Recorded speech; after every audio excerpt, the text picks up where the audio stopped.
Story 1. One of the best things about the house that I inherited from my parents was the fact that the community of people in that neighborhood were extremely welcoming. From the moment I moved in, they all made me feel like this is where I belong. The best part was that their kindness lasted even after simply welcoming me into the neighborhood. Whenever I needed anything, multiple people would be willing to help, and I wanted to do the same for them. Within a year of moving, I knew everybody on the street. The only exception was the lady who lived in the house at the end of the street. Every community had its black sheep, and for us, she was it. Her house was much bigger than all of ours, and it had been in her family for longer than anyone else's property. This seemed to make her think that she was far better than any of us. The real reason I never met her was because she avoided speaking to us, as she clearly looked down on us. This lady carried all the features required to be classified as a Karen. From entitlement to the blonde hair, she was every manager's worst nightmare. She was not particularly skilled at anything, and I have never heard of her keeping a job for longer than 2 months. She survived solely on her huge inheritance, and never even attempted to make something of her own. Karen was starkly different from everyone else in the neighborhood who worked hard for what they have, and this made her think that she was better than them. She felt entitled to being treated like a royalty, but she didn't like coming down and meeting any of us, which meant we did not have to tolerate her that often. After listening to the stories from the other residents, I was glad I had not run into her yet, but of course, there's only so long I can avoid an encounter with someone whose personality is as large as hers. Karen frequently parked her car on the street, taking up multiple spots and leaving little room for other residents to park. When asked to move her car or park in a different location, she would refuse, claiming that she had a right to park wherever she wanted due to her family's history in the neighborhood.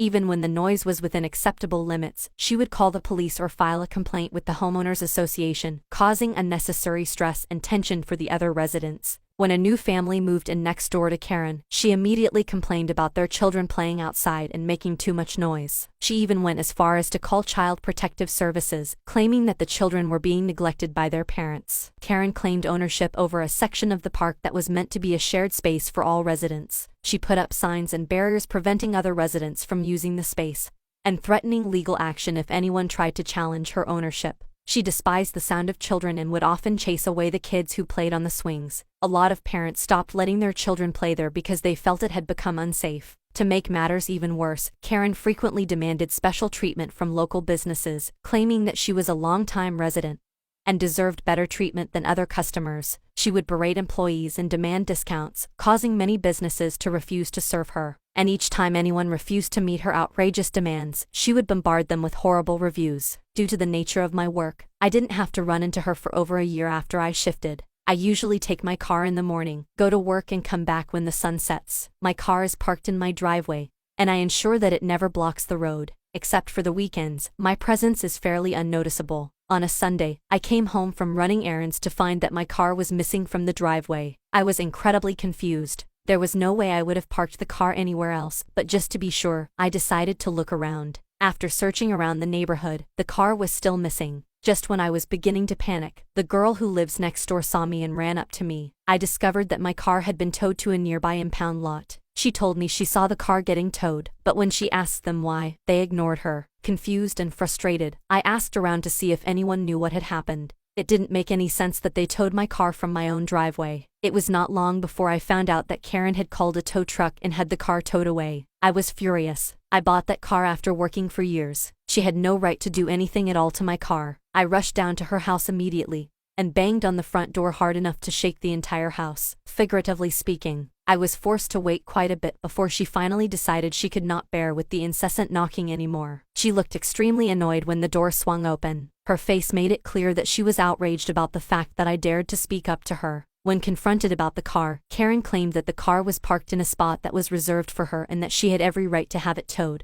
To make matters worse, Karen then claimed that my house actually belonged to her as well. She said she had all the supporting documents to prove that the unoccupied property next to my house as well as a huge portion of my overall property belonged to her. She went back into the house and brought documents that showed ownership of the property, and demanded that I leave immediately. She even claimed that she was generous enough to have allowed my parents to build their house on part of her property, but she would not be as kind anymore. She wanted me to vacate my own house and quietly hand it over to her. The confidence in her voice and entitlement almost made me falter and question myself. It was true that no one in the neighborhood knew who the property next to me belonged to. Considering Karen's family had been here longest, it felt like she would know who it belonged to. But then again, I had the documents to my house and I would have known if the house stood on someone else's property. I was almost mad at myself for briefly buying her words. I left immediately and contacted a lawyer as well as the police, and they began to investigate Karen's claims. It did not take long for them to discover that the documents were indeed fake and that Karen had been trying to take over the property illegally. The police arrested Karen and charged her with forgery and fraud.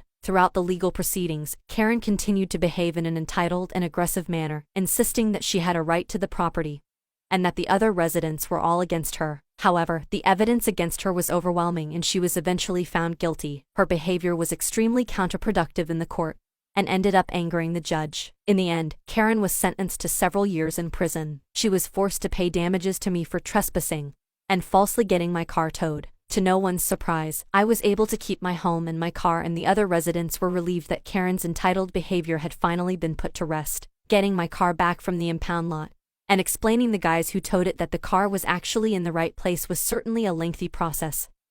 But it was a small price to pay if it meant Karen was not gonna bother the people of the neighborhood anymore. The parks were now easily accessible for all the children and local businesses did not have to suffer anymore. Story 2. Revenge story. I have been with my soon-to-be ex-husband for 4 years and married for 2. I found out he cheated while I was away with our son with a co-worker. He himself is a corrections officer, and she was a nurse at the same facility. I had suspicions about him cheating for a long while and had a gut feeling that he was up to no good while I was away. I know that he cannot take his cell phone into the prison and keeps it in his truck while working. I got an extra key to said truck and I know his password as he never thought to change it. Well, there was a lot of evidence of his infidelity with the nurse. Not only that, but there was also evidence that she used her Amazon account to buy him cleansing pills and drug test strips to flush his system for a state-mandated test for a promotion he was going for. He is an avid cocaine and MJ drug abuser, not to mention a functioning alcoholic. So I contacted the special investigation officer that oversees correctional officers and brought them the evidence. One night they went into the prison while he was working and searched everything of his, including their truck, and made him take a drug test, and surprisingly he failed.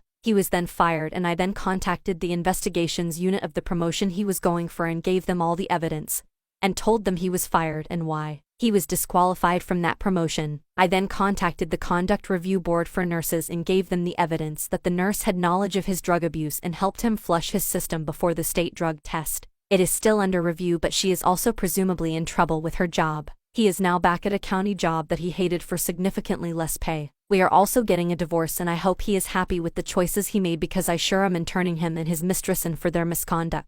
Story 3. Revenge story. This happened around November 2022. I recently got promoted to be a driver for this small commissary kitchen in my hometown. The job is really easy because I get paid to lounge around after doing deliveries, hopping on YouTube, Reddit, read manga, watch movies, etc. However, I would wake up around 4 a.m. to start my deliveries. When I started the deliveries, I would always park away from the entrance of the stores I delivered to make space for large 18-wheelers to drop off their stuff. There was this medium-sized box truck that would always block me in my parking spot or park next to me, to the point where if I opened the door I would have 7 inches of door space to hop in and out. It was very frustrating because he always arrives after me. This continued to happen for the next 5 weeks, so I'd leave a note on the truck windshield saying, "Hey, is it possible for you to park somewhere else? Or move your truck over a bit so I can at least squeeze in." My passenger side door was busted and my company did not want to pay to swap out the vehicle. One day I ran into the driver, let's call him Hugo. Hugo ran up to me with his hands curled into a fist. He got in my face and started cursing me out for leaving the note on his windshield.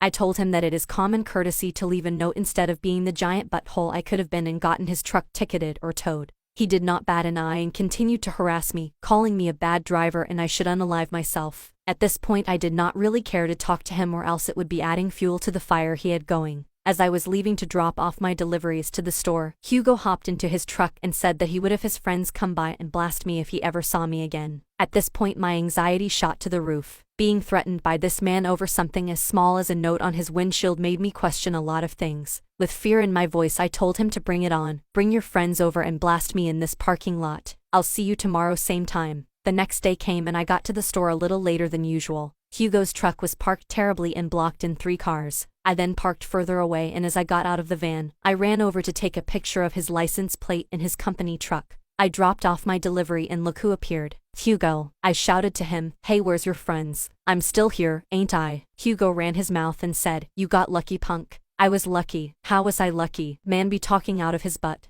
From this point on we were exchanging very nasty words as he got in his truck. I told him, yeah, you will be losing your job soon. He scoffed and said, yeah, right. I get paid more than you. I got more money than you. You will never amount to anything more than me. He got out of his truck, looked around for my van, ran over to it and smacked my delivery van with a tire iron. I quickly snapped a picture of him damaging my vehicle, and he drove off in his truck like a madman, flipping me off and attempting to spit on me. After my drop-off, I took the time to look up his company with the pictures I took prior. I then called the company and left a voicemail explaining the situation, his truck number, the time he was at the store, all the info I had at my disposal, and I went on my day. 2 hours later, I got a call from his company and the person who called was his supervisor. Let's call her Vicky. Vicky called to confirm that what I left in the voicemail was true. I told her, yes, this man at this time at the store verbally assaulted me in my vehicle. Why would I lie about this situation? Miss, she verified that the person was Hugo. She told me she was in shock because Hugo was her best worker, the nicest man she hired. She was appalled at his behavior towards me. But like I said, why would I lie, miss? He has been doing this for the past 5 weeks and I finally took action with calling you now after gathering the information. Would you like pictures of my damaged vehicle and his face? Vicky said no, it's okay. I quickly asked her what disciplinary action would be taken from this point on. She said their company has a one-strike rule, and with these circumstances she would write him up and then fire him. She also told me that Hugo was working for this company and was gonna leave in a year or so to join the police academy. She told me that police academies have a very strict acceptance, and to join the person would have no prior strikes on their employment. After this write-up, the chances of Hugo joining the police academy would be 0%. At this point I felt bad that I costed him his job and chances to join the police academy, but in the back of my mind having someone like that patrolling the streets would be a danger to society instead of protect and serve. Vicky told me to have a great day,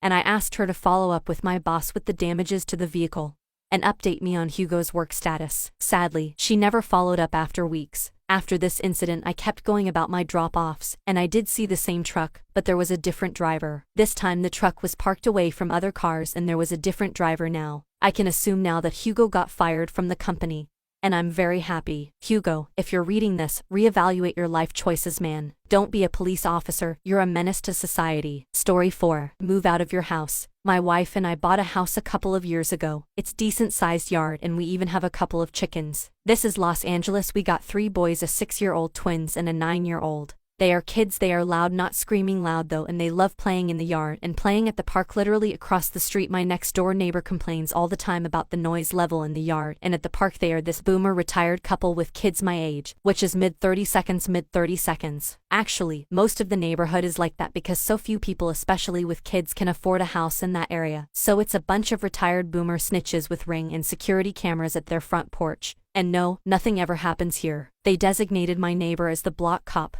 The funny thing is that the kids are hardly home. They are in school most of the day and have sporting practices and games on the weekend. I tried to reason with them, but they feel that because they lived in their house for 40 years that we have to follow their rules as their next door neighbors and keep quiet. I got no sympathy for them. These are the people who bought their sizable home for $40,000 in the 80s, and if adjusted for inflation, it's like buying the same house for $125,000 today. However, it's a house in Le, so it's more like $1 million. My wife and I make good money, but our mortgage is astronomical. We are working much harder than our neighbors ever did, and yesterday our neighbor came to our door and complained again about our kids being loud. Not too loud, just loud at the park, per the other neighbors who lived across the street from said park. Then he lectured me about my logic of moving to a quiet area with loud kids. If that was not bad enough, he suggested that my wife and I look at homes by the ocean, because you don't have neighbors to the west of you. Houses by the ocean are like millions of dollars. I asked him how would I do that, and he said that was not his problem. So I told him that he should move out of their house and move to the ocean where he won't have neighbors. I caught some flag for being rude to an older person, but I don't think I was. Story 5. Neighborly revenge done right. This is a long story, so buckle in. We have a big stretch of lawn that is adjacent to our neighbor's lawn. Their dog often runs around on our property, and we never minded it. We also have a dog, but we keep our dog in our yard and out of theirs. We are avid organic gardeners and grow much of our own food and are very careful about what chemicals we use on our property. After having our crop decimated by Japanese beetles several years in a row, we did a bunch of research and last spring decided to spread milky spore on the lawn as a preventative. Research stated it would not be harmful to the environment or animals, and we decided to spread it while our neighbors were out of town so their dog would not run around on it. The next day, our neighbor comes marching into our yard yelling about how we tried to kill their dog and how we are inconsiderate idiots with no regard for our neighbors and are terrible people, etc. Apparently they came home early, and their dog ran onto our lawn, and the neighbor claims he watched his dog eat a clump of grass that had milky spore on it and the dog got sick. He screamed for about 20 minutes before my husband had enough and told him to leave. The next day we get a letter in the mail, typed in all caps, demanding that we give him 48 hours written notice before applying anything to our lawn and that we must have his permission prior to doing so. We informed him that as the land and homeowners we are not obligated to inform him about anything we do to our lawn and much less get his permission,